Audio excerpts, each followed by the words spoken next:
The media will never take you seriously because you are product to them. They have a pre-written story, and all they're doing is assembling the pieces. And so thinking that you're going to influence the story in some way is a category error. You're not. The story's already done. The story's already written. Either you play the role, or they find someone else to play the role, or if they can't find someone else to play the role at all, then they just throw the story out altogether. I've seen it happen many times when I've refused to play the role. You know, I get contacted literally every day for interviews. You know, we just really want to get the nationalist perspective. We'd love to get the experience, the perspective of the alt-right. We'd love to know what you know, give you your chance to tell your side of the story. You know, I don't need any chance to tell my side of the story. There's 20,000 blog posts on my blog. There's 702 people watching right now. 24 hours from now, 10,000 people will have seen this video. That's actually more than will actually read the story in the New York Times. You know, I mean, oh, we got a whiner here. You answer easy questions. Poet the answers for the more difficult. I don't even post the answer. I don't do what people tell me to do. So, you know, I strongly suggest that you not do that if you want to keep making comments here. Thoughts on Antifa using concrete milkshakes on people? Well, they're going to get themselves arrested soon, and people are going to be defending themselves legitimately very soon.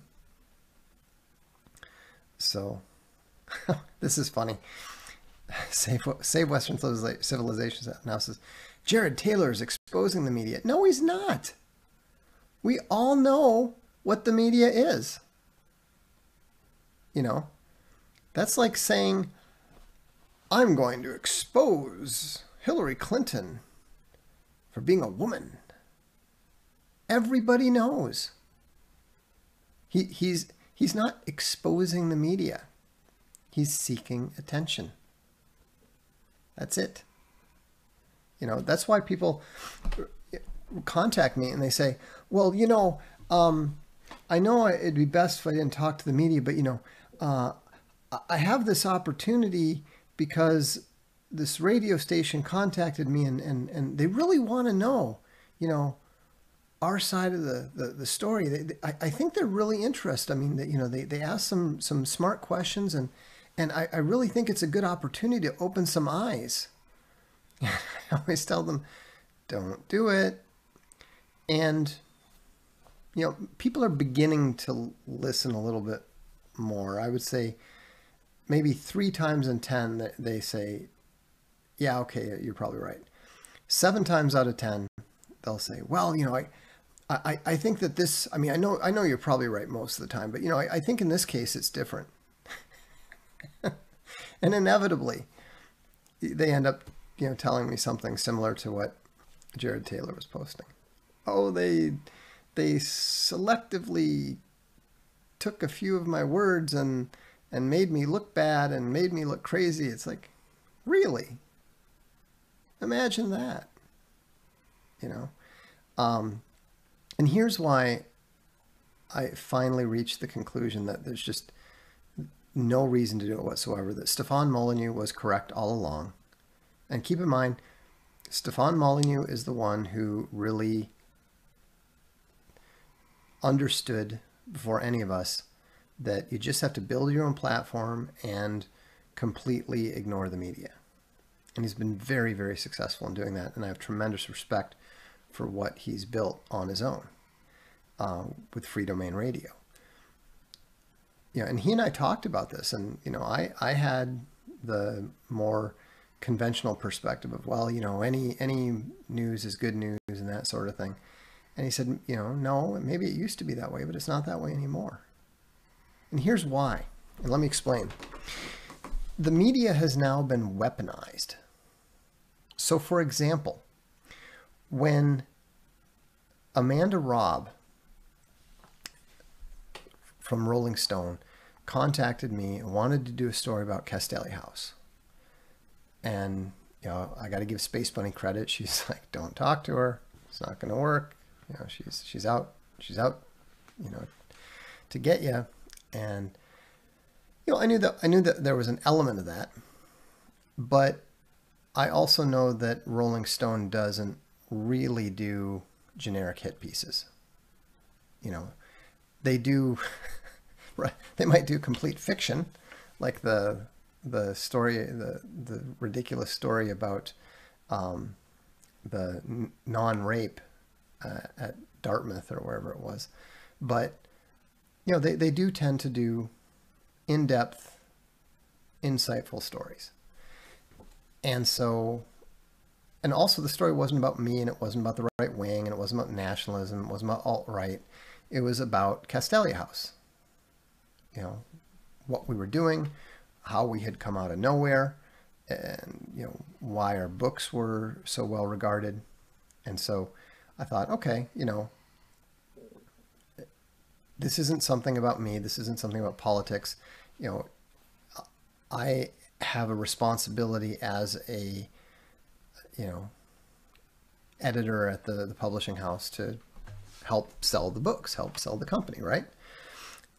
But what was interesting then is that first,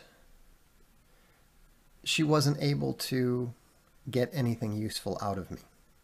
Okay. So again, I'm not saying this as somebody who's incompetent and somebody who just, got badly burned in a trap. I didn't get burned at all. Later in the subsequent hit piece that she did run on NPR,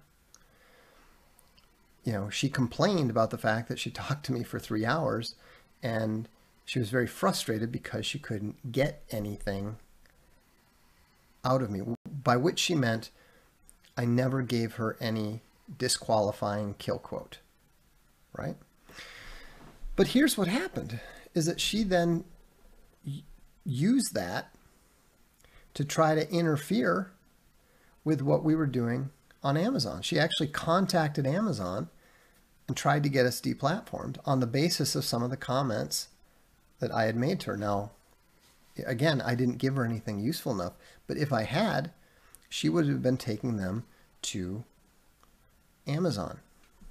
And then she also talked to other companies like Indiegogo. And then what they also do is they use whatever comments you make as reliable sources for Wikipedia. And Wikipedia then uses those comments to put statements about you in public, which then have a negative effect on you working with other companies. So we've talked to other crowdfunding sites, other sites related to things that we're doing, and they invariably come back and are worried about what my Wikipedia page says. So do you see how this works? Exactly. Angry Polar Bear has it. Information laundering. So when you talk to the media, they will use that to launder the information that they want to get out about you, and then it will be put on Wikipedia and used against you for literally years.